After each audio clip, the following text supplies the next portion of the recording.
$10,000 ਤੋਂ ਵੱਧ ਕੈਸ਼ ਇਨਾਮ ਤੇ ਪ੍ਰਾਈਜ਼ ਵੰਡੇ ਜਾਣਗੇ।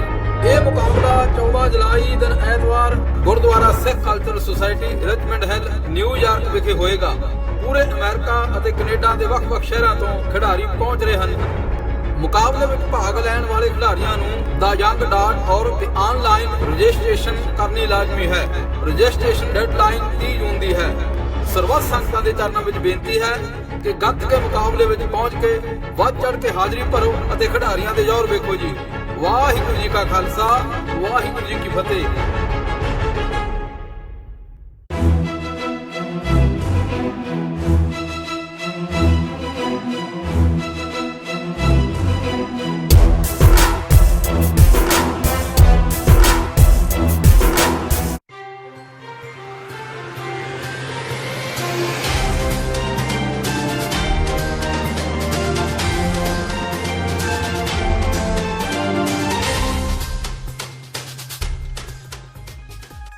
सत श्री अकाल। टीवी 84 देख रहे सारे दर्शकों का स्वागत है। मैं हरप्रीत कौर ते बुलेटिन की शुरुआत करते हैं हेडलाइंस दे नाल। नवजोत सिद्धू ते कैप्टन अमरिंदर सिंह विच नहीं घटी नाराजगी। सिद्धू वालों बिजली विभाग ना संभाले जाने ते कैप्टन ने आप ही संभालिया विभाग। मुख्यमंत्री ने बिजली विभाग की सद्दी अहम बैठक। झोने ते गर्मी के सीजन का जोर होने कारण पंजाब विच बिजली की वधी मंग। सिख रैफरेंस लाइब्रेरी विचों लापता दस्तावेज़ां ते विवाद दे हल लई बड़ी पड़ताल कमेटी हुई सरगर्म। किरपाल सिंह बडूंगर, बीबी जागीर कौर, डॉक्टर रूप सिंह, दलमेघ सिंह ते डॉक्टर अमर सिंह ने की मुलाकात। कमेटी की अगली मीटिंग 19 जुलाई नूं। श्री गुरु नानक देव जी के 550 साला जन्म शताब्दी समागमां विच शामिल होने लई पाकिस्तानी प्रधानमंत्री इमरान खान नूं सद्दा। श्रोमणी कमेटी ने कहा गुरु नानक देव जी जगत गुरु भाई लोंगोवाल मुताबक ननकाना साहिब तो शुरू होने वाले नगर कीर्तन लई इमरान खान नूं भेजिया सद्दा। पर जे इमरान खान चाहण तां आ सकदे ने भारत। श्री गुरु नानक देव जी के 550 साला प्रकाश पुरब नूं समर्पित समागम विच शिरकत नूं लैके अकाली दल टकसाली बादलां जां कांग्रेसियां नाल नहीं करनगे स्टेज साझी। जलंधर विच कीती बैठक। कैप्टन सरकार नूं लिया लंबे हत्थी। ते बदनाम गायक हनी सिंह खिलाफ केस दर्ज करवाउण मगरों महिला कमिशन नूं धमकियां। हनी सिंह दे फैंस ने मनीषा गुलाटी नूं फोन ते मामले तो दूर रहण दी दित्ती चेतावनी। पुलिस ने धमकियां देण वालियां खिलाफ कीता केस दर्ज। ते हुणे ने खबरां दा विस्तार। एक महीने तो ज्यादा का समा बीतण दे बावजूद भी नवजोत सिंह सिद्धू वालों बिजली विभाग ना सांभे जाण दे चलदियां मुख्यमंत्री कैप्टन अमरिंदर सिंह ने ही विभाग की कमान अपने हथ विच ले लई है। झोने का सीजन ते गर्मी का जोर होने कारण पंजाब विच बिजली की मंग वध गई है। अज मुख्यमंत्री ने बिजली विभाग की अहम बैठक सद्दी।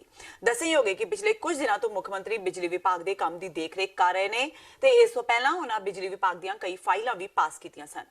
जिक्रयोग कि कैप्टन बनाम सिद्धू होने तो बाद ते पार्टी हाईकमान वालों सुनवाई ना होने कारण नवजोत सिंह सिद्धू पिछले लगभग 1 महीने तो पर्दे पिछे ने। ना तो सिद्धू वालों बिजली महकमे का चार्ज संभालिया गया ते ना ही उन्होंने मीडिया विच कोई बयान दिता। इस तो इलावा साथी मंत्रियों वालों लगातार सिद्धू नूं अहुदा संभालण की सलाह दी जा रही है। 1984 विच ऑपरेशन ब्लू स्टार वेले सिख रैफरेंस लाइब्रेरी विचों लापता दस्तावेज़ां ते विवाद दे हल लई श्रोमणी कमेटी वालों कायम की पड़ताल कमेटी हुण सरगर्म हो गई है। अज श्रोमणी कमेटी के मुख दफ्तर विच कमेटी की मीटिंग हुई। इस विच किरपाल सिंह बडूंगर, बीबी जागीर कौर, डॉक्टर रूप सिंह, दलमेघ सिंह ते गुरु नानक देव यूनिवर्सिटी के प्रोफैसर डॉक्टर अमर सिंह शामिल हुए। मीटिंग दौरान वख-वख तथ्यां की पड़ताल की गई। दरअसल ऑपरेशन ब्लू स्टार दौरान भारतीय फौज वालों कथित तौर पर जब्त किए गए साहित्य बारे विवाद खड़ा हो गया है। फौज ने दस्तावेज वापस करने का दावा किया है। इस तो इलावा श्री गुरु ग्रंथ साहिब जी के हथ लिखित पावन स्वरूप वेचण के भी इल्जाम लगे ने। अज श्रोमणी कमेटी के दफ्तर में हुई पलेठी मीटिंग दौरान तथ्यां की पड़ताल की गई। इस मौके श्रोमणी कमेटी के सिख रैफरेंस लाइब्रेरी नाल जुड़े अधिकारियों नाल भी गलबात की गई। हालांकि यह महत्वपूर्ण मुद्दा सी पर इस बारे मीडिया नूं ज्यादा जानकारी नहीं दी गई। मीटिंग तो बाद श्रोमणी कमेटी के साबका प्रधान प्रोफैसर किरपाल सिंह बडूंगर ने दस्सिया कि यह संवेदनशील मुद्दा है। इसके हर तथ्य की गंभीरता नाल पड़ताल की जा रही है। छेती ही किसी सिट्टे ते जांच नूं पहुंचाया जाएगा। उन्होंने कहा कि कमेटी की अगली मीटिंग 19 जुलाई नूं होवेगी। ये चर्चा बड़ी देर तो चलती आ रही थी कि सिख रैफरेंस लाइब्रेरी जी भारतीय फौजा के जो उन्होंने साड़ फूक की तबाही की अंदर वो रैफरेंस लाइब्रेरी की बख्शा नहीं सी गया। सारिया चर्चावां मुख रखते हुए श्रोमणी गुरुद्वारा प्रबंधक कमेटी ने पहला लगातार भावें बीबी जगीर कौर जी प्रधान सन, भावें सेवा मेरे को सी, भावें तलवंडी साहब को सी, भावें अवतार सिंह बक्कड़ जी को सी और सारा प्रशासन भारत सरकार नाल इस गल की कदो किताब करता रहा ਕਿ ਸਾਡੀ ਸਿੱਖ ਲਾਇਬ੍ਰੇਰੀ ਦੀਆਂ ਬਹੁਤ ਸਾਰੀਆਂ ਬੇਸ਼ਕੀਮਤੀ ਪੁਸਤਕਾਂ ਔਰ ਸ਼੍ਰੀ ਗੁਰੂ ਗ੍ਰੰਥ ਸਾਹਿਬ ਪਾਤਸ਼ਾਹ ਜੀ ਦੇ ਸਰੂਪ ਜਿਹੜੇ ਨੇ ਉਹ ਫੌਜ ਉਹਨੂੰ ਲੈ ਕੇ ਗਈ ਸੀ, ਉਹ ਵਾਪਸ ਕੀਤੇ ਜਾਣ। ਔਰ ਕਈ ਵਾਰ ਸਰਕਾਰ ਦੀਆਂ ਚਿੱਠੀਆਂ ਵੀ ਆਈਆਂ ਜਿਹਦੇ 'ਚ ਉਹਨਾਂ ਦਾ ਆਪਣਾ ਆਪਣਾ ਵਰਸ਼ਨ ਆਉਂਦਾ ਰਿਹਾ, ਲੇਕਿਨ ਸਾਰਾ ਜੋ ਮਾਮਲਾ ਹੈ ਉਹਦੀ ਪੜਤਾਲ ਕਰਨ ਵਾਸਤੇ, ਜਿਹੜੇ ਉਹਦੇ ਤੱਥ ਨੇ ਉਹਨਾਂ ਨੂੰ ਸਮਝਣ ਵਾਸਤੇ ਔਰ ਸੰਗਤਾਂ ਸਾਹਮਣੇ ਲਿਆਉਣ ਵਾਸਤੇ ਸ਼੍ਰੋਮਣੀ ਗੁਰਦੁਆਰਾ ਪ੍ਰਬੰਧਕ ਕਮੇਟੀ ਦੇ ਮੌਜੂਦਾ ਪ੍ਰਧਾਨ ਸਾਹਿਬ ਸਤਿਕਾਰਯੋਗ ਭਾਈ ਸਾਹਿਬ ਭਾਈ ਗੋਬਿੰਦ ਸਿੰਘ ਜੀ ਲੌਂਗੋਵਾਲ ਸਾਹਿਬ ਨੇ ਸਾਡੇ ਇੱਕ ਕਮੇਟੀ ਬਣਾਈ ਹੈ, ਜਿਹਦੇ 'ਚ ਮੇਰੇ ਤੋਂ ਇਲਾਵਾ ਸਤਿਕਾਰਯੋਗ ਬੀਬੀ ਜਗੀਰ ਕੌਰ ਜੀ ਔਰ ਸਰਦਾਰ ਦਰਵੇਗ ਸਿੰਘ ਜੀ, ਡਾਕਟਰ ਰੂਪ ਸਿੰਘ ਜੀ ਔਰ ਸਾਡੇ ਨਾਲ ਸਰਦਾਰ ਸੁਖਦੇਵ ਸਿੰਘ ਪੂਰਾ ਇਹ ਕਮੇਟੀ ਬਣਾਈ ਹੈ। ਅੱਜ ਅਸੀਂ ਮੁੱਢਲੇ ਤੌਰ 'ਤੇ ਸਾਰੀ ਜੋ ਸਮੱਸਿਆ ਹੈ, ਜਿਹੜੇ ਸੰਗਤਾਂ ਵੱਲੋਂ ਸਵਾਲ ਕੀਤੇ ਗਏ ਨੇ, ਮੀਡੀਆ ਵੱਲੋਂ ਸਵਾਲ ਕੀਤੇ ਗਏ ਨੇ, ਉਹਨਾਂ ਬਾਰੇ ਮੁੱਢਲੇ ਵਿਚਾਰ ਵਟਾਂਦਰਾ ਕੀਤਾ ਔਰ ਇਹ ਬੜਾ ਵੱਡਾ ਜਿਹੜਾ ਮਸਲਾ ਹੈ, ਇਹਦੇ ਲਈ ਬੜੀ ਦੀਰਘ ਵਿਚਾਰ ਦੀ, ਬੜੀ ਖੋਜ ਦੀ ਲੋੜ ਹੈ, ਬੜੇ ਤੱਥ ਲੱਭਣ ਦੀ ਲੋੜ ਹੈ। ਔਰ ਜਿੰਨੇ ਅੱਜ ਸਾਡੇ ਕੋਲ ਲਾਇਬ੍ਰੇਰੀ ਦੇ ਅੰਦਰ ਪੁਸਤਕਾਂ ਪਈਆਂ ਨੇ, ਗੁਰੂ ਗ੍ਰੰਥ ਸਾਹਿਬ ਦੇ ਸਰੂਪ ਪਏ ਨੇ, ਉਹਨਾਂ ਦੀ ਮੌਜੂਦਾ ਸਥਿਤੀ ਜਿਹੜੀ ਆ ਉਹ ਸਮਝਣ ਦੀ ਲੋੜ ਹੈ। ਇਸ ਲਈ ਥੋੜ੍ਹਾ ਲੰਬੇ ਸਮੇਂ ਦਾ ਕੰਮ ਆ। ਅਗਲੀ ਮੀਟਿੰਗ ਅਸੀਂ ਦੁਬਾਰਾ ਵਿਚਾਰ ਕਰਨ ਵਾਸਤੇ 19 ਜੁਲਾਈ 2019 ਨੂੰ ਇਸੇ ਸਥਾਨ 'ਤੇ ਰੱਖੀ ਆ, ਉਹ ਅਗਲੇ ਵਿਚਾਰ ਕਰਾਂਗੇ। ਭਾਰਤ ਨੇ ਰੈਫਰੈਂਡਮ 2020 ਸੰਬੰਧੀ ਗਤੀਵਿਧੀਆਂ ਚਲਾ ਕੇ ਦੇਸ਼ ਵਿੱਚ ਫੁੱਟ ਪਾਉਣ ਦੀਆਂ ਕੋਸ਼ਿਸ਼ਾਂ ਕਰਨ ਦੇ ਦੋਸ਼ ਹੇਠ ਵਿਦੇਸ਼ੀ ਸੰਸਥਾ ਸਿੱਖਸ ਫਾਰ ਜਸਟਿਸ ਤੇ ਰੋਕ ਲਗਾ ਦਿੱਤੀ ਹੈ। ਇਹ ਫੈਸਲਾ ਦਿੱਲੀ ਵਿੱਚ ਹੋਈ ਉੱਚ ਪੁਲਿਸ ਅਧਿਕਾਰੀਆਂ ਦੀ ਬੈਠਕ ਵਿੱਚ ਲਿਆ ਗਿਆ। ਭਾਰਤ ਵਿੱਚ ਦਹਿਸ਼ਤੀ ਗਤੀਵਿਧੀਆਂ ਨੂੰ ਹਵਾ ਦੇਣ ਦੇ ਦੋਸ਼ਾਂ ਹੇਠ ਐਸਐਫਜੇ ਖਿਲਾਫ ਪੰਜਾਬ ਪੁਲਿਸ ਨੇ ਦਰਜਨ ਤੋਂ ਵੱਧ ਕੇਸ ਦਰਜ ਕੀਤੇ ਹੋਏ ਨੇ। ਉੱਤਰ ਪ੍ਰਦੇਸ਼ ਤੇ ਮੱਧ ਪ੍ਰਦੇਸ਼ ਸੂਬਿਆਂ ਵਿੱਚ ਵੀ ਸੰਸਥਾ ਖਿਲਾਫ ਅਜਿਹੇ ਹੀ ਮਾਮਲੇ ਦਰਜ ਨੇ। ਇਨਾ ਹੀ ਨਹੀਂ, ਪਾਕਿਸਤਾਨ ਨੇ ਵੀ ਐਸਐਫਜੇ ਤੇ ਅਪ੍ਰੈਲ ਮਹੀਨੇ ਵਿੱਚ ਰੋਕ ਲਗਾ ਦਿੱਤੀ ਸੀ। ਸਿੱਖਸ ਫਾਰ ਜਸਟਿਸ ਦੇ ਬੁਲਾਰੇ ਗੁਰਪਤਵੰਤ ਸਿੰਘ ਪੰਨੂ ਅਕਸਰ ਹੀ ਪੰਜਾਬ ਦੇ ਮੁੱਖ ਮੰਤਰੀ ਤੇ ਹਾਲ ਹੀ ਵਿੱਚ ਪੰਜਾਬ ਪੁਲਿਸ ਦੇ ਮੁਖੀ ਨੂੰ ਧਮਕੀਆਂ ਵੀ ਦੇ ਚੁੱਕਾ ਹੈ। ਕੁਝ ਸਮਾਂ ਪਹਿਲਾਂ ਪੰਨੂ ਦਾ ਟਵਿੱਟਰ ਹੈਂਡਲ ਵੀ ਭਾਰਤ ਦੀ ਅਪੀਲ ਤੇ ਮੁਅੱਤਲ ਕਰ ਦਿੱਤਾ ਗਿਆ ਸੀ। ਪੰਜਾਬ ਅਤੇ ਦੇਸ਼ ਦੇ ਬਾਕੀ ਸੂਬਿਆਂ ਦੀਆਂ ਵੱਖ-ਵੱਖ ਜੇਲ੍ਹਾਂ ਵਿੱਚ ਬੰਦ ਸਿੱਖ ਕੈਦੀਆਂ ਨੂੰ ਰਿਹਾ ਕਰਨ ਲਈ ਸਿੱਖ ਕੌਮ ਵੱਲੋਂ ਫਤਿਹਗੜ੍ਹ ਸਾਹਿਬ ਤੋਂ ਇੱਕ ਵਿਸ਼ਾਲ ਖਾਲਸਾ ਰੋਸ ਮਾਰਚ 24 ਅਗਸਤ ਨੂੰ ਸ਼ੁਰੂ ਹੋਵੇਗਾ, ਜੋ ਕਿ ਫਤਿਹਗੜ੍ਹ ਸਾਹਿਬ ਦੀ ਧਰਤੀ ਤੋਂ ਸ਼ੁਰੂ ਹੋ ਕੇ ਪੰਜਾਬ ਦੇ ਗਵਰਨਰ ਦੇ ਘਰ ਤੱਕ ਪਹੁੰਚੇਗਾ। ਇਸ ਰੋਸ ਮਾਰਚ ਦਾ ਮੁੱਖ ਮਕਸਦ ਪੰਜਾਬ ਤੇ ਬਾਕੀ ਸੂਬਿਆਂ ਦੀਆਂ ਜੇਲ੍ਹਾਂ ਵਿੱਚ ਬੰਦ ਜੋ ਆਪਣੀ ਸਜ਼ਾ ਪੂਰੀ ਕਰ ਚੁੱਕੇ ਨੇ ਉਹਨਾਂ ਸਿੱਖ ਕੈਦੀਆਂ ਨੂੰ ਰਿਹਾ ਕਰਵਾਉਣਾ ਹੈ। ਅੱਜ ਅੰਮ੍ਰਿਤਸਰ ਵਿੱਚ ਪੱਤਰਕਾਰਾਂ ਨਾਲ ਗੱਲਬਾਤ ਕਰਦਿਆਂ ਸਿੱਖ ਜਥੇਬੰਦੀਆਂ ਨੇ ਦੱਸਿਆ ਕਿ ਆਪਣੀਆਂ ਸਜ਼ਾਵਾਂ ਪੂਰੀਆਂ ਕਰ ਚੁੱਕੇ ਸਿੱਖ ਕੈਦੀਆਂ ਨੂੰ ਅਜੇ ਤੱਕ ਰਿਹਾ ਨਹੀਂ ਕੀਤਾ ਗਿਆ, ਜਿਨ੍ਹਾਂ ਵਿੱਚ ਸਿੱਖ ਕੌਮ ਵੱਲੋਂ ਥਾਪੇ ਗਏ ਜਥੇਦਾਰ ਭਾਈ ਜਗਤਾਰ ਸਿੰਘ ਹਵਾਰਾ ਵੀ ਮੌਜੂਦ ਨੇ। ਉਹਨਾਂ ਕਿਹਾ ਕਿ ਭਾਰਤ ਸਰਕਾਰ ਵੱਲੋਂ ਹਮੇਸ਼ਾ ਹੀ ਘੱਟ ਗਿਣਤੀ ਲੋਕਾਂ ਨਾਲ ਜ਼ੁਲਮ ਢਾਏ ਗਏ ਤੇ ਇਸੇ ਦਾ ਹੀ ਸਬੂਤ ਦੇਖਣ ਨੂੰ ਮਿਲ ਰਿਹਾ ਹੈ ਕਿ ਜਿਨ੍ਹਾਂ ਸਿੱਖ ਕੈਦੀਆਂ ਦੀ ਸਜ਼ਾ ਪੂਰੀ ਹੋ ਚੁੱਕੀ ਹੈ ਉਹਨਾਂ ਨੂੰ ਰਿਹਾ ਨਹੀਂ ਕੀਤਾ ਜਾ ਰਿਹਾ। ਭਾਈ ਜਗਤਾਰ ਸਿੰਘ ਜੀ ਹਵਾਰਾ ਜਥੇਦਾਰ ਸ਼੍ਰੀ ਅਕਾਲ ਤਖਤ ਸਾਹਿਬ, ਜੋ ਕਿ ਇਸ ਵੇਲੇ ਤਿਹਾੜ ਜੇਲ੍ਹ ਦੇ ਵਿੱਚ ਨਜ਼ਰਬੰਦ ਨੇ, ਉਹਨਾਂ ਵੱਲੋਂ ਬਣਾਈ ਗਈ 21 ਮੈਂਬਰੀ ਕਮੇਟੀ ਨੇ ਇੱਕ ਬਹੁਤ ਵੱਡਾ ਪ੍ਰੋਗਰਾਮ ਖਾਲਸੇ ਰੋਸ ਮਾਰਚ ਦੇ ਰੂਪ ਦੇ ਵਿੱਚ, ਜੋ ਕਿ 24 ਅਗਸਤ ਨੂੰ ਸ਼ਨੀਚਰਵਾਰ ਵਾਲੇ ਦਿਨ ਫਤਿਹਗੜ੍ਹ ਸਾਹਿਬ ਦੀ ਪਵਿੱਤਰ ਧਰਤੀ ਤੋਂ ਆਰੰਭ ਹੋ ਕਰਕੇ ਟਰੈਕਟਰ, ਟਰਾਲੀਆਂ ਅਤੇ ਸਾਰੀਆਂ ਵਹੀਕਲਸ ਦੇ ਰਾਹੀਂ ਅਸੀਂ ਇਹ ਮਾਰਚ ਗਵਰਨਰ ਪੰਜਾਬ ਚੰਡੀਗੜ੍ਹ ਦੇ ਘਰ ਤੱਕ ਇਹਨੂੰ ਲੈ ਕੇ ਜਾਵਾਂਗੇ। ਸਾਡੀ ਮੁੱਖ ਮੰਗ ਇਹ ਹੈ ਕਿ ਜਿਹੜੇ ਬੰਦੀ ਸਿੰਘ ਆਪਣੀਆਂ ਸਜ਼ਾਵਾਂ ਪੂਰੀਆਂ ਕਰ ਚੁੱਕੇ ਨੇ, 28, 29, 29 ਸਾਲ ਤੋਂ ਜੇਲ੍ਹਾਂ ਵਿੱਚ ਹੈਗੇ ਨੇ, ਉਹਨਾਂ ਨੂੰ ਤੁਰੰਤ ਰਿਹਾ ਕੀਤਾ ਜਾਵੇ ਅਤੇ ਭਾਈ ਜਗਤਾਰ ਸਿੰਘ ਜੀ, ਜੱਗੀ ਜੌਲ ਅਤੇ ਉਹਨਾਂ ਦੇ ਸਾਥੀ ਜਿਹੜੇ ਨੇ, ਜਿਨ੍ਹਾਂ ਨੂੰ ਕਿ ਗੈਰ ਕਾਨੂੰਨੀ ਢੰਗ ਦੇ ਨਾਲ ਪੰਜਾਬ ਤੋਂ ਤਿਹਾੜ ਜੇਲ੍ਹ ਚੰਡੀਗੜ੍ਹ ਦੇ ਵਿੱਚ ਟ੍ਰਾਂਸਫਰ ਕੀਤਾ ਗਿਆ, ਸ਼ਿਫਟ ਕੀਤਾ ਗਿਆ ਹੈ, ਉਹਨਾਂ ਨੂੰ ਵਾਪਸ ਪੰਜਾਬ ਦੇ ਵਿੱਚ ਲਿਆਂਦਾ ਜਾਵੇ, ਕਿਉਂਕਿ ਉਹਨਾਂ ਦੇ ਕੇਸ ਜਿਹੜੇ ਨੇ ਪੰਜਾਬ ਦੇ ਨਾਲ ਸੰਬੰਧਿਤ ਨੇ। ਸ਼੍ਰੋਮਣੀ ਗੁਰਦੁਆਰਾ ਪ੍ਰਬੰਧਕ ਕਮੇਟੀ ਦੇ ਪ੍ਰਧਾਨ ਭਾਈ ਗੋਬਿੰਦ ਸਿੰਘ ਲੌਂਗੋਵਾਲ ਨੇ ਸ਼੍ਰੀ ਗੁਰੂ ਨਾਨਕ ਦੇਵ ਜੀ ਦੇ 550 ਸਾਲਾ ਜਨਮ ਸ਼ਤਾਬਦੀ ਸਮਾਗਮਾਂ ਮੌਕੇ ਨਨਕਾਣਾ ਸਾਹਿਬ ਤੋਂ ਸ਼ੁਰੂ ਹੋਣ ਵਾਲੇ ਇਤਿਹਾਸਿਕ ਨਗਰ ਕੀਰਤਨ ਦੇ ਗਵਾਹ ਬਣਨ ਲਈ ਪਾਕਿਸਤਾਨ ਦੇ ਪ੍ਰਧਾਨ ਮੰਤਰੀ ਇਮਰਾਨ ਖਾਨ ਨੂੰ ਸੱਦਾ ਦਿੱਤਾ ਹੈ। ਲੌਂਗੋਵਾਲ ਨੇ ਕਿਹਾ ਕਿ ਸ਼੍ਰੀ ਗੁਰੂ ਨਾਨਕ ਦੇਵ ਜੀ ਜਗਤ ਗੁਰੂ ਸਨ। ਇਸ ਸੰਬੰਧੀ ਪਾਕਿਸਤਾਨ ਦੇ ਪ੍ਰਧਾਨ ਮੰਤਰੀ ਇਮਰਾਨ ਖਾਨ, ਲਹਿੰਦੇ ਪੰਜਾਬ ਦੇ ਗਵਰਨਰ ਤੇ ਮੁੱਖ ਮੰਤਰੀ ਨੂੰ ਵੀ ਸੱਦਾ ਪੱਤਰ ਭੇਜਿਆ ਗਿਆ ਹੈ। ਉਹਨਾਂ ਕਿਹਾ ਕਿ ਨਨਕਾਣਾ ਸਾਹਿਬ ਤੋਂ ਸ਼ੁਰੂ ਹੋਣ ਵਾਲੇ ਇਤਿਹਾਸਿਕ ਨਗਰ ਕੀਰਤਨ ਲਈ ਸੱਦਾ ਭੇਜਿਆ ਗਿਆ ਹੈ, ਪਰ ਜੇ ਇਮਰਾਨ ਖਾਨ ਚਾਹਣ ਤਾਂ ਭਾਰਤ ਵੀ ਆ ਸਕਦੇ ਨੇ।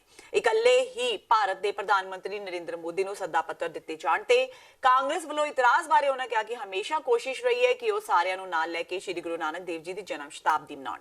ਉਹ ਅੱਜ ਵੀ ਇਸ ਗੱਲ ਲਈ ਵਚਨਬੱਧ ਨੇ ਕਿ ਸ਼੍ਰੋਮਣੀ ਕਮੇਟੀ ਪੰਜਾਬ ਸਰਕਾਰ ਨਾਲ ਰਲ ਕੇ ਜਨਮ ਸ਼ਤਾਬਦੀ ਮਨਾਉਣਾ ਚਾਹੁੰਦੀ ਹੈ।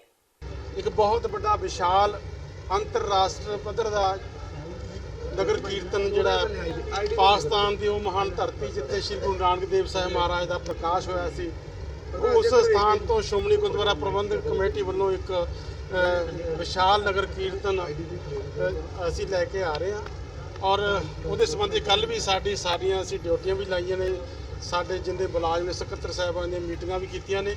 ਉਹਦੇ ਸੰਬੰਧੀ ਅਸੀਂ ਲਿਸਟਾਂ ਵੀ ਭੇਜ ਚੁੱਕੇ ਹਾਂ ਤਾਂ ਕਿ ਵੱਧ ਤੋਂ ਵੱਧ ਵੀਜ਼ੇ ਜਿਹੜੇ ਨੇ ਲੱਗਣ, ਉੱਥੋਂ ਸਮੁੱਚੀਆਂ ਸੰਗਤਾਂ ਜਿਹੜੀਆਂ ਨੇ ਹਿੰਦੁਸਤਾਨ ਦੇ ਵਿੱਚੋਂ ਉੱਥੇ ਪਹੁੰਚਣ।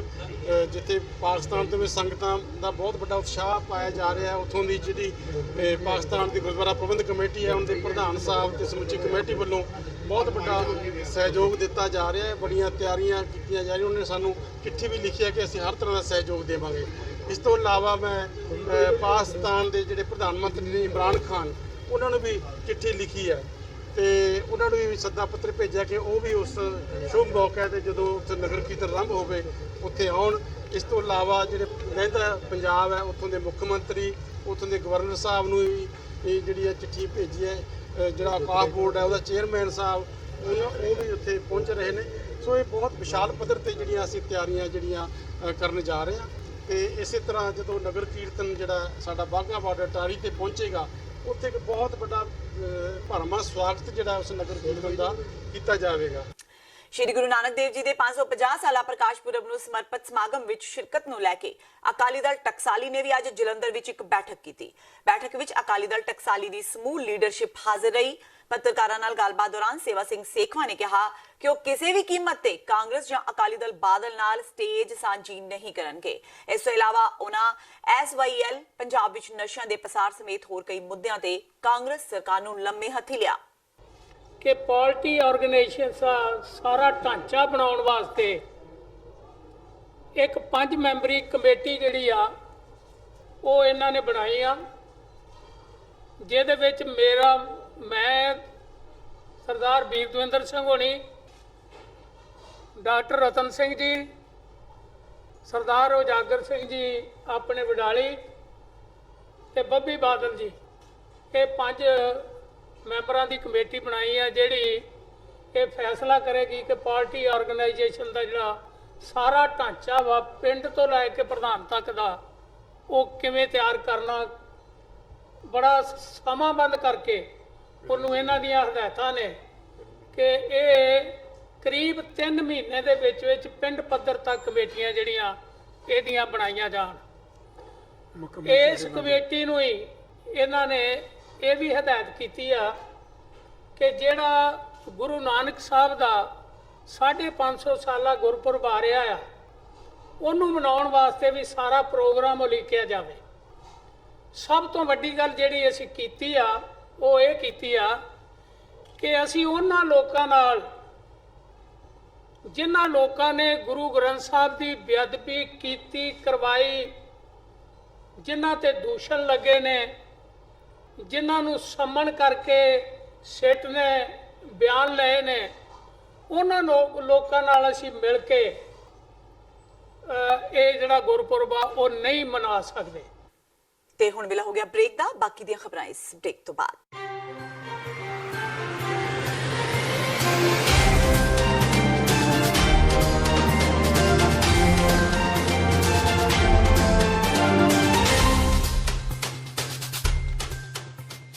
ਵਾਹਿਗੁਰੂ ਜੀ ਕਾ ਖਾਲਸਾ, ਵਾਹਿਗੁਰੂ ਜੀ ਕੀ ਫਤਿਹ। ਗੱਤਕਾ ਅਖਾੜਾ ਸ਼ਹੀਦ ਬਾਬਾ ਅਜੀਤ ਸਿੰਘ ਜੀ ਨਿਊ ਜਰਸੀ ਪੇਸ਼ ਕਰਦੇ ਹਨ 5ਵੇਂ ਵਰ੍ਹੇਗੰਢ ਨਾਰਥ ਅਮਰੀਕਨ ਗੱਤਕਾ ਟੂਰਨਾਮੈਂਟ ਮੈਦਾਨੇ ਜੰਗ 2019, ਜੋ ਕਿ ਸਮੂਹ ਪ੍ਰਾਂਤਨ ਸੂਰਵੀਰ ਮਾਤਾਵਾਂ ਅਤੇ ਬੀਬੀਆਂ ਨੂੰ ਸਮਰਪਿਤ ਹੋਵੇਗਾ, ਜਿਸ ਦੇ ਵਿੱਚ $10,000 ਤੋਂ ਵੱਧ ਕੈਸ਼ ਇਨਾਮ ਤੇ ਪ੍ਰਾਈਜ਼ ਵੰਡੇ ਜਾਣਗੇ। ਇਹ ਮੁਕਾਬਲਾ 14 ਜੁਲਾਈ ਦਿਨ ਐਤਵਾਰ Gurdwara Sikh Cultural Society Richmond Hill New York ਵਿਖੇ ਹੋਏਗਾ। ਪੂਰੇ ਅਮਰੀਕਾ ਅਤੇ ਕੈਨੇਡਾ ਦੇ ਵੱਖ-ਵੱਖ ਸ਼ਹਿਰਾਂ ਤੋਂ ਖਿਡਾਰੀ ਪਹੁੰਚ ਰਹੇ ਹਨ। ਮੁਕਾਬਲੇ ਵਿੱਚ ਭਾਗ ਲੈਣ ਵਾਲੇ ਖਿਡਾਰੀਆਂ ਨੂੰ theyoung.org ਤੇ ਆਨਲਾਈਨ ਰਜਿਸਟ੍ਰੇਸ਼ਨ ਕਰਨੀ ਲਾਜ਼ਮੀ ਹੈ। ਰਜਿਸਟ੍ਰੇਸ਼ਨ ਡੈਡਲਾਈਨ 30 ਜੂਨ ਦੀ ਹੈ। ਸਰਬੱਤ ਸੰਗਤਾਂ ਦੇ ਚਰਨਾਂ ਵਿੱਚ ਬੇਨਤੀ ਹੈ ਕਿ ਗੱਤਕੇ ਮੁਕਾਬਲੇ ਵਿੱਚ ਪਹੁੰਚ ਕੇ ਵੱਧ ਚੜ੍ਹ ਕੇ ਹਾਜ਼ਰੀ ਭਰੋ ਅਤੇ ਖਿਡਾਰੀਆਂ ਦੇ ਜ਼ੋਰ ਵੇਖੋ ਜੀ। ਵਾਹਿਗੁਰੂ ਜੀ ਕਾ ਖਾਲਸਾ, ਵਾਹਿਗੁਰੂ ਜੀ ਕੀ ਫਤਿਹ।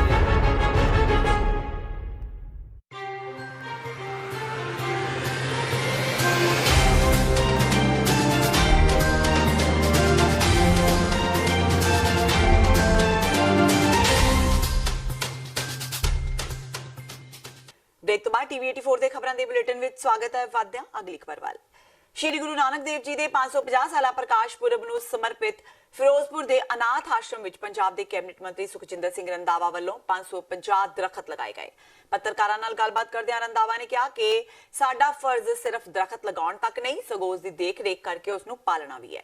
ਦੱਸ ਦਈਏ ਕਿ 550 ਸਾਲਾ ਪ੍ਰਕਾਸ਼ ਪੁਰਬ ਨੂੰ ਸਮਰਪਿਤ 550 ਦਰਖਤ ਲਗਾਉਣ ਲਈ ਜੇਲ੍ਹ ਤੇ ਸਹਿਕਾਰਤਾ ਮੰਤਰੀ ਸੁਖਜਿੰਦਰ ਸਿੰਘ ਰੰਧਾਵਾ ਫਿਰੋਜ਼ਪੁਰ ਦੇ ਅਨਾਥ ਆਸ਼ਰਮ ਗਏ ਹੋਏ ਸਨ। ਇਸ ਮੌਕੇ ਉਹਨਾਂ ਦੇ ਨਾਲ ਫਿਰੋਜ਼ਪੁਰ ਦੇ ਵਿਧਾਇਕ ਪਰਮਿੰਦਰ ਪਿੰਕੀ, ਪ੍ਰਸ਼ਾਸਨਿਕ ਅਧਿਕਾਰੀ, ਲੋਕ, ਸਕੂਲੀ ਬੱਚੇ ਤੇ ਅਧਿਆਪਕ ਵਿਸ਼ੇਸ਼ ਤੌਰ ਤੇ ਮੌਜੂਦ ਸਨ। ਜਿਹੜੀ ਹੋਈ ਸੀ ਸੀਐਮ ਸਾਹਿਬ ਨੇ ਲਈ ਸੀ ਇਹਦੇ এনवायरमेंट ਤੇ ਔਰ ਇਹਦੇ ਤੇ ਵਾਟਰ ਰਿਸੋਰਸਿਸ ਦੇ ਉੱਪਰ ਦੋਵੇਂ ਬੜੀਆਂ ਖਤਰਨਾਕ ਹੱਦ ਤੱਕ ਪਹੁੰਚ ਗਏ। ਗਰਮੀ ਤੇ ਔਰ ਪਾਣੀ ਜਿਹੜਾ ਪੰਜਾਬ ਦੇ ਵਿੱਚ ਬਚਾਉਣ ਦੀ ਜਾਂ ਵਾਤਾਵਰਨ ਨੂੰ ਬਚਾਉਣ ਦੀ ਇਹ ਸਭ ਤੋਂ ਵੱਡੀ ਸਾਡੀ ਕੋਈ ਮੇਨ ਪ੍ਰਾਇਓਰਿਟੀ ਹੈ। ਉਹਦੇ ਵਿੱਚ ਜਿਹੜੇ ਬੱਚਿਆਂ ਨੂੰ ਇਨਵੋਲਵ ਕੀਤਾ ਗਿਆ ਜਾਂ ਟੀਚਰਸ ਨੂੰ ਜਾਂ ਡਿਪਟੀ ਕਮਿਸ਼ਨਰ ਐਮਐਲਏ ਸਾਹਿਬ, ਇਹ ਸਾਰਿਆਂ ਦੇ ਇੱਕ ਕਰਦਾ ਕਿ ਤੁਸੀਂ ਸਾਰੇ ਆਪ ਇਹਦੇ ਚ ਅੱਗੇ ਹੋ ਕੇ ਤੇ ਬੂਟੇ ਲਾਉਣ ਦੀ ਮੁਹਿੰਮ ਸ਼ੁਰੂ ਕਰੋ ਔਰ ਉਹਦੇ ਬਾਅਦ ਫੋਲੋ ਅਪ ਰੱਖੋ ਕਿ ਬੂਟਾ ਚੱਲਦਾ ਵੀ ਹੈ ਕਿ ਨਹੀਂ ਚੱਲਦਾ। ਜਿਵੇਂ 550 ਸਾਲਾ ਮੁੱਖ ਮੰਤਰੀ ਸਾਹਿਬ ਨੇ ਕਿਹਾ ਕਿ ਗੁਰੂ ਨਾਨਕ ਸਾਹਿਬ ਦੇ ਨਾਂ 'ਤੇ ਬੂਟੇ ਜਿਹੜੇ ਪਿੰਡਾਂ 'ਚ ਲਾਏ ਜਾਣ, ਤੇ ਇਹ ਹੁਣ ਸਾਡਾ ਫਰਜ਼ ਬਣਦਾ ਕਿ ਗੁਰੂ ਨਾਨਕ ਸਾਹਿਬ ਨੇ ਜਿਵੇਂ ਖੇਤੀ ਕਰਕੇ ਹਰਿਆਲੀ ਨੂੰ ਉਹਨਾਂ ਨੇ ਪਹਿਲ ਦਿੱਤੀ ਸੀ, ਤੇ ਅੱਜ ਬਾਬੇ ਨਾਨਕ ਦੇ ਨਾਂ 'ਤੇ ਸਾਨੂੰ ਹਰ ਪਿੰਡ 'ਚ 550 ਬੂਟਾ ਲਾ ਕੇ ਉਹਨਾਂ ਦੇ ਜਿਹੜੇ ਰਸਤਾ ਦੱਸਿਆ ਸੀ ਉਹਦੇ ਚੱਲਣ ਦੀ ਕੋਸ਼ਿਸ਼ ਕਰਾਂਗੇ। ਉਪਰਾਲਾ ਬਹੁਤ ਵਧੀਆ ਹੋ ਰਿਹਾ ਵੀ ਪਿੰਡਾਂ ਦੇ ਵਿੱਚ ਫ੍ਰੀ ਬੂਟੇ ਦਿੱਤੇ ਜਾ ਰਹੇ ਹਨ, ਲੇਕਿਨ ਰੱਖ ਰਖਾਵ ਨੂੰ ਲੈ ਕੇ ਹਮੇਸ਼ਾ ਚਿੰਤਾ ਪ੍ਰਗਟ ਹੁੰਦੀ ਹੈ। ਨਹੀਂ, ਦੇਖੋ ਰੱਖ ਰਖਾਅ ਜਿਹੜੀ ਸਰਕਾਰ ਜਿਹੜੀ ਉਹ ਰੱਖ ਰਖਾਅ ਨਹੀਂ ਇਹਨਾਂ ਰੱਖ ਸਕਦੀ। ਆਪਾਂ ਸਾਰਿਆਂ ਨੇ ਇਹ ਸਾਡਾ ਤੁਹਾਡਾ ਵੀ, ਮੈਂ ਵਿੱਚ ਬੋਲਦੇ ਵੀ ਕਿਹਾ ਕਿ ਤੁਹਾਡਾ ਜ਼ਿਆਦਾ ਫਰਜ਼ ਬਣਦਾ ਕਿ ਤੁਸੀਂ ਆਪਣਾ ਜਾ ਕੇ ਚੈਨਲ ਵੀ ਆਪਣਾ ਕੈਮਰਾ ਲਾ ਕੇ ਜਿਹੜੇ ਪਿੰਡਾਂ 'ਚ ਲੱਗੇ ਨੇ ਕਿਤੇ ਤੁਸੀਂ ਇੱਕ ਦਿਨ ਵੀ ਉਸ ਪਿੰਡ ਦੀ ਫੋਟੋ ਦੇ ਦਿੱਤੀ ਕਿ ਇਸ ਪਿੰਡ ਦੇ ਵਿੱਚ ਮੇਰਾ ਪਿੰਡ ਲਾ ਲਓ, ਧੌਰ ਵਾਲੀ ਜਾਂ ਇਹਨਾਂ ਦਾ ਪਿੰਡ ਲਾ ਲਓ, ਕਿ ਇਸ ਪਿੰਡ ਦੇ ਵਿੱਚ ਸਰਕਾਰ ਬੂਟੇ ਲਾ ਕੇ ਉਹਦਾ ਧਿਆਨ ਨਹੀਂ ਦਿੱਤਾ ਗਿਆ, ਉਹ ਦੂਜੇ ਦਿਨ ਹੀ ਸਾਰੇ ਪਿੰਡਾਂ ਦੇ ਵਿੱਚ ਇਹ ਮੁਹਿੰਮ ਚੱਲ। ਲੋਕ ਇਨਸਾਫ ਪਾਰਟੀ ਦੇ ਮੁਖੀ ਤੇ ਵਿਧਾਇਕ ਸਿਮਰਜੀਤ ਸਿੰਘ ਬੈਂਸ ਨੇ ਤ੍ਰਿਪਤ ਰਾਜਿੰਦਰ ਸਿੰਘ ਬਾਜਵਾ ਵੱਲੋਂ ਦਿੱਤੇ ਗਏ ਬਿਆਨ ਤੇ ਆਪਣਾ ਪ੍ਰਤੀਕਰਮ ਦਿੱਤਾ ਹੈ। ਸਿਮਰਜੀਤ ਸਿੰਘ ਬੈਂਸ ਨੇ ਕਿਹਾ ਕਿ ਕੁਦਰਤੀ ਪਾਣੀਆਂ ਦੀ ਕੋਈ ਵੀ ਵਸੂਲੀ ਨਹੀਂ ਹੁੰਦੀ, ਸਿਰਫ ਉਹਨਾਂ ਪਾਣੀਆਂ ਦੀ ਵਸੂਲੀ ਹੁੰਦੀ ਹੈ ਜੋ ਕਿਸੇ ਸੂਬੇ ਵੱਲੋਂ ਦੂਜੇ ਸੂਬੇ ਨੂੰ ਨਹਿਰ, ਸੂਏ ਜਾਂ ਨਾਲਿਆਂ ਰਾਹੀਂ ਦਿੱਤਾ ਜਾਂਦਾ ਹੈ। ਸਿਮਰਜੀਤ ਸਿੰਘ ਬੈਂਸ ਨੇ ਕਿਹਾ ਕਿ ਅਕਾਲੀ ਦਲ, ਭਾਜਪਾ ਤੇ ਕਾਂਗਰਸ ਵੱਲੋਂ ਸੂਬੇ ਦੇ ਵਿਕਾਸ ਲਈ ਕੋਈ ਕੰਮ ਨਹੀਂ ਕੀਤਾ ਗਿਆ, ਸਗੋਂ ਇਹਨਾਂ ਨੇ ਮਿਲ ਕੇ ਲੋਕਾਂ ਨੂੰ ਮੂਰਖ ਬਣਾਇਆ ਹੈ। ਤ੍ਰਿਪਤ ਰਾਜਿੰਦਰ ਸਿੰਘ ਬਾਜਵਾ ਵੱਲੋਂ ਨਹਿਰੀ ਪਾਣੀਆਂ ਤੇ ਦਿੱਤੇ ਬਿਆਨ ਨੂੰ ਲੈ ਕੇ ਸਿਮਰਜੀਤ ਸਿੰਘ ਬੈਂਸ ਨੇ ਤਿੱਖਾ ਪ੍ਰਤੀਕਰਮ ਦਿੰਦਿਆਂ ਕਿਹਾ ਕਿ ਬਾਜਵਾ ਸਾਹਿਬ ਲੋਕਾਂ ਨੂੰ ਬੇਵਕੂਫ ਨਾ ਬਣਾਉਣ। ਤ੍ਰਿਪਤ ਰਾਜਿੰਦਰ ਸਿੰਘ ਬਾਜਵਾ ਦਾ ਬਿਆਨ ਆਇਆ ਸੀ ਕਿ ਜੇਕਰ ਅਸੀਂ ਰਾਜਸਥਾਨ ਤੋਂ ਪਾਣੀ ਦੇ ਪੈਸੇ ਲਵਾਂਗੇ ਤਾਂ ਹਿਮਾਚਲ ਵੀ ਸਾਥੋਂ ਪਾਣੀ ਦੇ ਪੈਸੇ ਮੰਗੇਗਾ, ਜਿਸ ਤੇ ਬੈਂਸ ਨੇ ਕਿਹਾ ਕਿ ਕੁਦਰਤੀ ਪਾਣੀ ਨੂੰ ਰਿਪੇਰੀਅਨ ਸਿਧਾਂਤ ਰਾਹੀਂ ਦਿੱਤਾ ਜਾਂਦਾ ਹੈ ਤੇ ਕੁਦਰਤੀ ਪਾਣੀ ਦੇ ਕੋਈ ਪੈਸੇ ਨਹੀਂ ਹੁੰਦੇ। ਬੈਂਸ ਨੇ ਕਿਹਾ ਕਿ ਪੰਜਾਬ ਦੇ ਲੋਕ ਮੋਟਰਾਂ, ਟਿਊਬਵੈਲਾਂ ਚਲਾ ਕੇ ਤੇ ਡੀਜ਼ਲ ਫੂਕ ਕੇ ਹਜ਼ਾਰਾਂ ਕਰੋੜ ਰੁਪਏ ਖਰਚ ਕਰਦੇ ਨੇ, ਜਦਕਿ ਰਾਜਸਥਾਨ ਨੂੰ ਪੰਜਾਬ ਮੁਫਤ ਵਿੱਚ ਪਾਣੀ ਦੇ ਰਿਹਾ ਹੈ। ਉਹਨਾਂ ਕਿਹਾ ਕਿ 10 ਸਾਲ ਅਕਾਲੀ ਭਾਜਪਾ ਦੀ ਸਰਕਾਰ ਨੇ ਕੁਝ ਨਹੀਂ ਕੀਤਾ, ਪਰ ਹੁਣ ਸੁਖਬੀਰ ਬਾਦਲ ਲੋਕ ਸਭਾ ਵਿੱਚ ਜਾ ਕੇ ਸਿਰਫ ਸਿਆਸਤ ਕਰ ਰਹੇ ਨੇ। ਉਹਨਾਂ ਕਿਹਾ ਕਿ ਸਰਕਾਰ ਦੀ ਨੀਅਤ ਸਾਫ਼ ਨਹੀਂ ਹੈ। ਸਟੇਟਮੈਂਟ ਅਗਿਆਨਤਾ ਵਾਲੀ ਹੈ, ਜਿਹਦੇ ਚ ਉਹਨਾਂ ਨੇ ਕਹਿਤਾ ਵੀ ਜੇ ਅਸੀਂ ਰਾਜਸਥਾਨ ਤੋਂ ਪਾਣੀ ਦੀ ਕੀਮਤ ਵਸੂਲ ਕਰਾਂਗੇ ਫਿਰ ਸਾਨੂੰ ਹਿਮਾਚਲ ਪ੍ਰਦੇਸ਼ ਨੂੰ ਪਾਣੀ ਦੀ ਕੀਮਤ ਦੇਣੀ ਪਏਗੀ। ਇਹ ਸਵਾਲ ਜਦੋਂ ਅਸੀਂ ਮੁੱਖ ਮੰਤਰੀ ਕੈਪਟਨ ਅਮਰਿੰਦਰ ਸਿੰਘ ਨਾਲ ਮੀਟਿੰਗ ਕੀਤੀ ਪਾਣੀਆਂ ਦੀ ਕੀਮਤ ਵਸੂਲੀ ਵਾਸਤੇ, ਇਹ ਗੱਲ ਮੁੱਖ ਮੰਤਰੀ ਜੀ ਨੇ ਵੀ ਮੈਨੂੰ ਕਹੀ ਸੀ। ਅਸਲ ਸੱਚਾਈ ਕੀ ਹੈ? ਕੁਦਰਤੀ ਤੌਰ ਤੇ ਵਗਦੇ ਪਾਣੀ ਦੀ ਕੀਮਤ ਦਾ ਆਦਾਨ ਪ੍ਰਦਾਨ ਨਹੀਂ ਹੁੰਦਾ। ਸਤਲੁਜ ਦਰਿਆ ਚਾਈਨਾ ਚੋਂ ਵਗ ਕੇ ਹਿਮਾਚਲ ਇੰਡੀਆ 'ਚ ਆਉਂਦਾ, ਇੰਡੀਆ ਤੋਂ ਵਗ ਕੇ ਪਾਕਿਸਤਾਨ 'ਚ ਜਾਂਦਾ। ਪੈਸੇ ਦਾ ਆਦਾਨ ਪ੍ਰਦਾਨ ਨਹੀਂ, ਅਸੀਂ ਚਾਈਨਾ ਨੂੰ ਕੀਮਤ ਨਹੀਂ ਦਿੰਦੇ, ਪਾਕਿਸਤਾਨ ਤੋਂ ਲੈਂਦੇ ਨਹੀਂ, ਨਾ ਪੰਜਾਬ ਹਿਮਾਚਲ ਨੂੰ, ਕਿਉਂਕਿ ਕੁਦਰਤੀ ਤੌਰ ਤੇ ਵਗਦੇ ਪਾਣੀ ਦੀ ਕੀਮਤ ਨਹੀਂ ਹੁੰਦੀ, ਉਹਦੀ ਵੰਡ ਕੀਤੀ ਜਾਂਦੀ ਹੈ ਰਿਪੇਰੀਅਨ ਸਿਧਾਂਤ। ਪਾਣੀ ਦੀ ਕੀਮਤ ਕਿੱਥੇ ਹੈ? ਬਾਜਵਾ ਸਾਹਿਬ ਨੂੰ ਮੇਰੀ ਰਿਕੁਐਸਟ ਹੈਗੀ ਆ, ਬੜੇ ਸੂਝਵਾਨ ਸਿਆਣੇ ਮਿਨਿਸਟਰ ਹੈਗੇ ਆ, ਪਰ ਜਾਣਕਾਰੀ ਦੀ ਘਾਟ ਲੋਕਾਂ ਨੂੰ ਮੂਰਖ ਬਣਾਊਗੀ। ਪਾਣੀ ਦੀ ਕੀਮਤ ਕਿੱਥੇ ਹੈ? ਜਿੱਥੇ ਮਨੁੱਖ ਦੁਆਰਾ ਬਣਾਈ ਹੋਈ ਕੋਈ ਨਹਿਰ, ਮਨੁੱਖ ਦੁਆਰਾ ਬਣਾਇਆ ਕੋਈ ਨਾਲਾ, ਕੱਸੀ, ਸੂਆ ਇੱਕ ਸੂਬਾ ਦੂਜੇ ਸੂਬੇ ਨੂੰ ਦਵੇ। ਜਿਵੇਂ ਕਿ ਪੰਜਾਬ ਦਾ ਸਾਡਾ ਪਾਣੀ ਸਤਲੁਜ ਤੋਂ ਨਹਿਰਾਂ ਦੇ ਰਾਹੀਂ ਰਾਜਸਥਾਨ ਨੂੰ, ਉਹ ਸਾਡੀ ਕੀਮਤ ਬਣਦੀ ਹੈ, ਕਿਉਂਕਿ ਜਿਹੜਾ ਹੜ੍ਹ ਹੈ ਉਹਦਾ ਨੁਕਸਾਨ ਪੰਜਾਬ ਦੇ ਲੋਕ ਝੱਲਦੇ ਆ, ਪੰਜਾਬ ਝੱਲਦਾ। ਜਿਹੜੀ ਦਰਿਆਵਾਂ ਦੇ ਥੱਲੇ ਜ਼ਮੀਨ ਆਈ ਉਹਦਾ ਨੁਕਸਾਨ ਕੌਣ ਝੱਲਦਾ? ਪੰਜਾਬ। ਸੋ ਜੇ ਉਸ ਪਾਣੀ ਤੋਂ ਕੋਈ ਲਾਭ ਹੋਣਾ ਤਾਂ ਵੀ ਉਹ ਸਾਡੇ ਸੂਬੇ ਦਾ। ਸੋ ਜਿਹੜਾ ਨਹਿਰਾਂ ਰਾਹੀਂ ਬਾਜਵਾ ਸਾਹਿਬ ਪਾਣੀ ਜਾ ਰਿਹਾ, ਨਹਿਰਾਂ ਰਾਹੀਂ ਜਾ ਰਹੇ ਪਾਣੀ ਦੀ ਕੀਮਤ ਲੈਣਾ ਰਿਪੇਰੀਅਨ ਸਟੇਟ ਦਾ ਕਾਨੂੰਨਨ ਹੱਕ ਹੈ। ਔਰਤਾਂ ਖਿਲਾਫ ਇਤਰਾਜ਼ਯੋਗ ਸ਼ਬਦਾਵਲੀ ਦੀ ਵਰਤੋਂ ਕਰਨ ਵਾਲੇ ਬਦਨਾਮ ਗਾਇਕ ਹਨੀ ਸਿੰਘ ਖਿਲਾਫ ਕੇਸ ਦਰਜ ਕਰਵਾਉਣ ਮਗਰੋਂ ਪੰਜਾਬ ਰਾਜ ਮਹਿਲਾ ਕਮਿਸ਼ਨ ਦੀ ਚੇਅਰਪਰਸਨ ਨੂੰ ਧਮਕੀਆਂ ਮਿਲਣੀਆਂ ਸ਼ੁਰੂ ਹੋ ਗਈਆਂ ਨੇ। ਧਮਕੀਆਂ ਤੋਂ ਬਾਅਦ ਲੱਚਰ ਗਾਇਕੀ ਨੂੰ ਠੱਲ ਪਾਉਣ ਲਈ ਕਮਿਸ਼ਨ ਨੇ ਪੰਜਾਬ ਸਰਕਾਰ ਤੋਂ ਪੰਜਾਬੀ ਗਾਣਿਆਂ ਤੇ ਵਿਸ਼ੇਸ਼ ਸੈਂਸਰ ਬੋਰਡ ਬਣਾਉਣ ਦੀ ਅਪੀਲ ਵੀ ਕੀਤੀ ਹੈ। ਮਹਿਲਾ ਕਮਿਸ਼ਨ ਦੀ ਚੇਅਰਪਰਸਨ ਮਨੀਸ਼ਾ ਗੁਲਾਟੀ ਨੇ ਕਿਹਾ ਹੈ ਕਿ ਹਨੀ ਸਿੰਘ ਦੇ ਗਾਣਿਆਂ ਖਿਲਾਫ ਸੂਮੋਟੋ ਨੋਟਿਸ ਲੈਣ ਤੋਂ ਬਾਅਦ ਉਹਨਾਂ ਨੂੰ ਧਮਕੀ ਭਰੇ ਫੋਨ ਆਉਣ ਲੱਗੇ ਨੇ। ਗੁਲਾਟੀ ਨੇ ਇਸ ਦੀ ਸ਼ਿਕਾਇਤ ਪੰਜਾਬ ਪੁਲਿਸ ਮੁਖੀ ਨੂੰ ਕਰ ਦਿੱਤੀ ਹੈ। ਗੁਲਾਟੀ ਨੇ ਕਿਹਾ ਕਿ ਧਮਕੀ ਦੇਣ ਵਾਲਿਆਂ ਨੇ ਉਹਨਾਂ ਨੂੰ ਮਾਮਲੇ ਤੋਂ ਪਿੱਛੇ ਹਟਣ ਦੀ ਸਲਾਹ ਦਿੱਤੀ ਹੈ। उधर पुलिस ने इस मामले की तफ्तीश भी शुरू कर दी है। गुलाटी ने यह भी कहा है कि जेकर हनी सिंह अपनी जमानत लिए चाराजोई करेगा तो महिला कमिशन इसकी खिलाफत करेगा। उन्होंने यह भी कहा कि वह मुख्य मंत्री कैप्टन अमरिंदर सिंह को अपील करेंगे कि पंजाबी गाणियां विच औरतां खिलाफ वरती जाने वाली भद्दी शब्दावली को रोकने लिए सेंसर बोर्ड बनाया जाए। जी, वो आप लोगों भी द्वारा भी बताया गया कि लोग ट्विटर पे भी धमकियां दे रहे हैं, यूट्यूब पे भी। अभी मुझे एक यूट्यूब पे लड़की का दिखाया गया है कि वो ऐसे धमकियां दे रही है, लैंग्वेज यूज कर रही है। डजंट मैटर, मेरे लिए ये कोई मायने नहीं रखता है। अगर कोई मैंने जो इनिशिएटिव लेना है और मैं लेती रहूंगी, मैं किसी की धमकियों से डरने वाली नहीं हूँ। बाकी जो सरकार का काम है, पंजाब पुलिस का काम है, देखना है, वो कार्रवाई करेंगे जो लोग भी दे रहे हैं।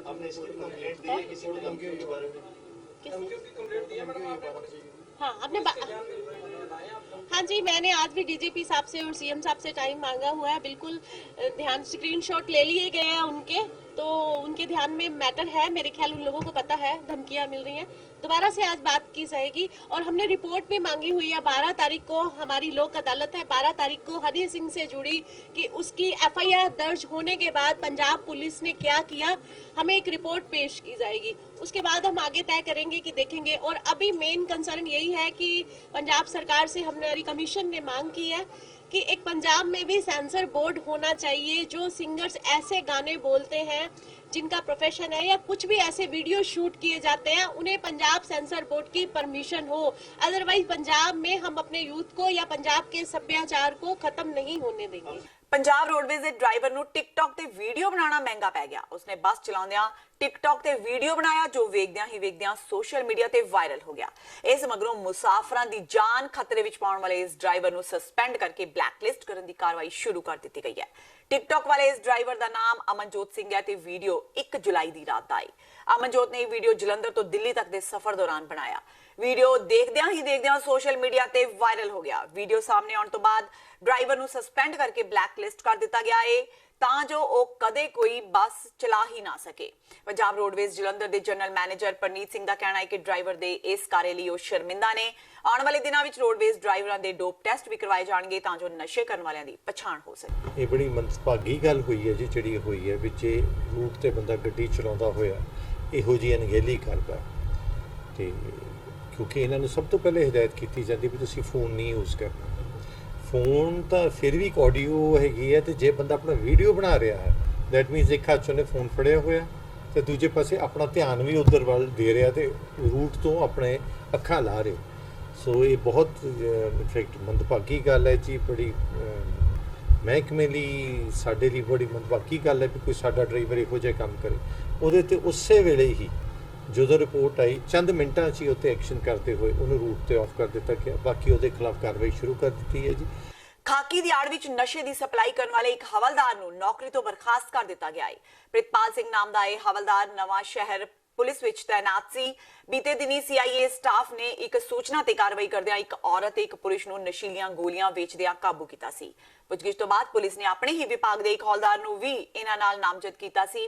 ਅੱਜ ਨਵਾਂ ਸ਼ਹਿਰ ਦੇ ਪੁਲਿਸ ਮੁਖੀ ਨੇ ਕਾਰਵਾਈ ਕਰਦਿਆਂ ਉਕਤ ਹੌਲਦਾਰ ਨੂੰ ਨੌਕਰੀ ਤੋਂ ਡਿਸਮਿਸ ਕਰ ਦਿੱਤਾ ਹੈ। ਵਿੱਚ ਇੱਕ ਅਹਿਮ ਖੁਲਾਸਾ ਹੋਇਆ ਕਿ ਪਰਮਜੀਤ ਕੌਰ ਅਤੇ ਸਨੀ ਜਿਹੜੇ ਆ ਇਹਨਾਂ ਦੇ ਨਾਲ ਇੱਕ ਸਾਡੇ ਮੁਲਾਜ਼ਮ ਐਚੀ ਪ੍ਰਿਤਪਾਲ ਸਿੰਘ ਉਹ ਇਨਵੋਲਵ ਸੀਗੇ ਔਰ ਉਹ ਪਰਮਜੀਤ ਕੌਰ ਨੂੰ ਸਪਲਾਈ ਦਿੰਦਾ ਸੀ ਹੈਰੋਇਨ ਦੀ, ਜਿਹੜੀ ਕਿ ਉਹ ਦਿੱਲੀ ਤੋਂ ਕਿਸੇ ਅਫਰੀਕਨ ਨਾਗਰਿਕ ਤੋਂ ਲੈ ਕੇ ਆਉਂਦਾ ਸੀ। ਸੋ ਉਹਨਾਂ ਦੀ ਪੁੱਛਗਿੱਛ ਤੇ ਜਦੋਂ ਖੁਲਾਸਾ ਹੋਇਆ ਤੇ ਇਸ ਹੌਲਦਾਰ ਪ੍ਰਿਤਪਾਲ ਸਿੰਘ ਨੂੰ ਇਹਨਾਂ ਕੇਸਾਂ ਦੇ ਵਿੱਚ ਨਾਮਜ਼ਦ ਕੀਤਾ ਗਿਆ। ਨਾਮਜ਼ਦ ਕਰਨ ਤੋਂ ਬਾਅਦ ਫਿਰ ਇਹਦਾ ਪਤਾ ਲੱਗਾ ਕਿ ਇਹ ਵਿਦੇਸ਼ ਗਿਆ ਹੋਇਆ ਕੈਨੇਡਾ ਤੇ ਇਸ ਦੀ ਐਲਓਸੀ ਜਾਰੀ ਕਰਾਈ ਗਈ, ਜਿਸ ਤੇ ਇਹਨੂੰ ਕੱਲ 에ਅਰਪੋਰਟ ਤੋਂ ਅਰੈਸਟ ਕਰਕੇ ਲੈ ਕੇ ਆਂਦਾ ਗਿਆ ਔਰ ਇਸ ਟਾਈਮ ਇਹਦਾ ਅੱਜ ਇਹਨੂੰ ਪੇਸ਼ ਕਰਕੇ ਇਹਦਾ ਜਿਹੜਾ ਰਿਮਾਂਡ ਲਿਆ ਜਾਵੇਗਾ। All All India Federation of Anganwadi workers helper ਦੇ ਸੱਦੇ ਤੇ ਅੱਜ ਪੰਜਾਬ ਭਰ ਵਿੱਚ ਮੁਜ਼ਾਹਰੇ ਕੀਤੇ ਗਏ ਤੇ ਜ਼ਿਲ੍ਹਾ ਡੀਸੀ ਦਫ਼ਤਰਾਂ ਦੇ ਬਾਹਰ ਪੰਜਾਬ ਸਰਕਾਰ ਖਿਲਾਫ ਜੰਮ ਕੇ ਨਾਅਰੇਬਾਜ਼ੀ ਕੀਤੀ ਗਈ। ਲੁਧਿਆਣਾ ਵਿੱਚ ਵੀ ਜ਼ਿਲ੍ਹਾ ਆਂਗਨਵਾੜੀ ਵਰਕਰਸ ਹੈਲਪਰਸ ਯੂਨੀਅਨ ਦੀ ਪ੍ਰਧਾਨ ਸੁਭਾਸ਼ ਰਾਣੀ ਦੇ ਸੱਦੇ ਤੇ ਵੱਡੀ ਤਾਦਾਦ ਵਿੱਚ ਆਂਗਨਵਾੜੀ ਵਰਕਰਾਂ ਨੇ ਇਕੱਤਰ ਹੋ ਕੇ ਡੀਸੀ ਦਫ਼ਤਰ ਦੇ ਬਾਹਰ ਨਾਅਰੇਬਾਜ਼ੀ ਕੀਤੀ। ਇਸ ਮੌਕੇ ਸੁਭਾਸ਼ ਰਾਣੀ ਨੇ ਕਿਹਾ ਕਿ ਆਂਗਨਵਾੜੀ ਵਰਕਰਾਂ ਦੀਆਂ ਮੁੱਖ ਮੰਗਾਂ ਨੇ ਕਿ ਉਹਨਾਂ ਦੀ ਤਨਖਾਹ 18,000 ਤੇ ਵਰਕਰਾਂ ਦੀ ਤਨਖਾਹ 15,000 ਕੀਤੀ ਜਾਵੇ। ਨਾਲ ਹੀ ਰਿਟਾਇਰਮੈਂਟ ਤੋਂ ਬਾਅਦ ਉਹਨਾਂ ਨੂੰ 6,000 ਰੁਪਏ ਪ੍ਰਤੀ ਮਹੀਨਾ ਪੈਨਸ਼ਨ ਲਗਾਈ ਜਾਵੇ। ਨਾਲ ਹੀ ਉਹਨਾਂ ਮੰਗ ਕੀਤੀ ਕਿ 44ਵੀਂ ਤੇ 45ਵੀਂ ਲੇਬਰ ਕਾਨਫਰੰਸ ਦੀਆਂ ਸਿਫਾਰਿਸ਼ਾਂ ਨੂੰ ਵੀ ਲਾਗੂ ਕੀਤਾ ਜਾਵੇ। ਉਹਨਾਂ ਕਿਹਾ ਕਿ ਪੰਜਾਬ ਸਰਕਾਰ ਨੇ ਜੋ ਪ੍ਰੀ ਨਰਸਰੀ ਕਲਾਸਾਂ ਸ਼ੁਰੂ ਕੀਤੀਆਂ ਨੇ ਉਸ ਨੂੰ ਵੀ ਬੰਦ ਕੀਤਾ ਜਾਵੇ ਤੇ 3 ਤੋਂ 6 ਸਾਲ ਤੱਕ ਦੇ ਬੱਚਿਆਂ ਨੂੰ ਆਂਗਨਵਾੜੀ ਦੇ ਹਵਾਲੇ ਹੀ ਕੀਤਾ ਜਾਵੇ ਤਾਂ ਜੋ ਉਹ ਉਹਨਾਂ ਦਾ ਧਿਆਨ ਰੱਖ ਸਕਣ। ਪਰ ਜਿਹੜੀ ਇਸ ਵੇਲੇ ਮੋਦੀ ਸਰਕਾਰ ਸਮੇਂ ਸਰਕਾਰ ਬੈਠੀ ਹੈ, ਅਸੀਂ ਸਰਕਾਰ ਤੋਂ ਮੰਗ ਕਰਦੇ ਹਾਂ ਕਿ 44 ਸਾਲ ਹੋ ਗਏ ਆਂਗਨਵਾੜੀ ਵਰਕਰ ਲੱਗਿਆਂ ਨੂੰ, ਪਰ ਅੱਜ ਤੱਕ ਸਾਨੂੰ ਵਿਭਾਗ ਨਹੀਂ ਬਦਲਿਆ ਗਿਆ।